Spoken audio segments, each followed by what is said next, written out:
Let's learn how to resist authoritarianism by looking back at historical examples.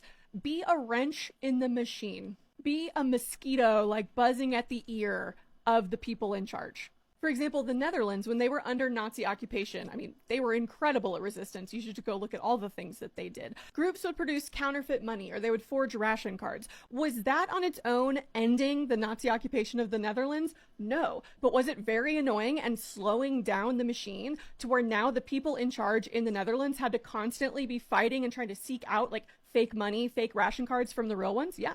They published their own underground newspapers. They sabotaged phone lines and railways. Anything that made it more difficult to oppress them. Similarly, there was actually a Nazi officer named Helmut James von Moltke. He was the high command of the Armed Forces, Counterintelligence Service, and Foreign Division, who was an expert in martial law and international public law. He's a great example about how people even working in the institution can slow down and kind of question the actions of the authoritarian leader.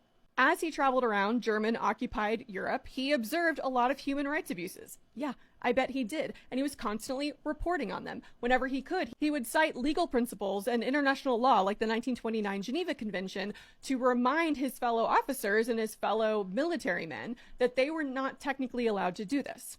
He used his knowledge of international law and his political reasoning to stop the shooting of a group of people in Holland. And he actually was involved in warning Dutch resistance groups about an impending mass deportation of Dutch Jews, which allowed those groups to move the Jewish people up to Sweden where they could be safe. You don't have to be a Dr. King. And guess what? You're probably not. You're probably not going to become the figurehead or the poster child for this resistance movement. But even if you are still working within the institutions that are experiencing rising authoritarianism, you can be a wrench in the machine. You can make it harder for them to do the illegal things that they want to do.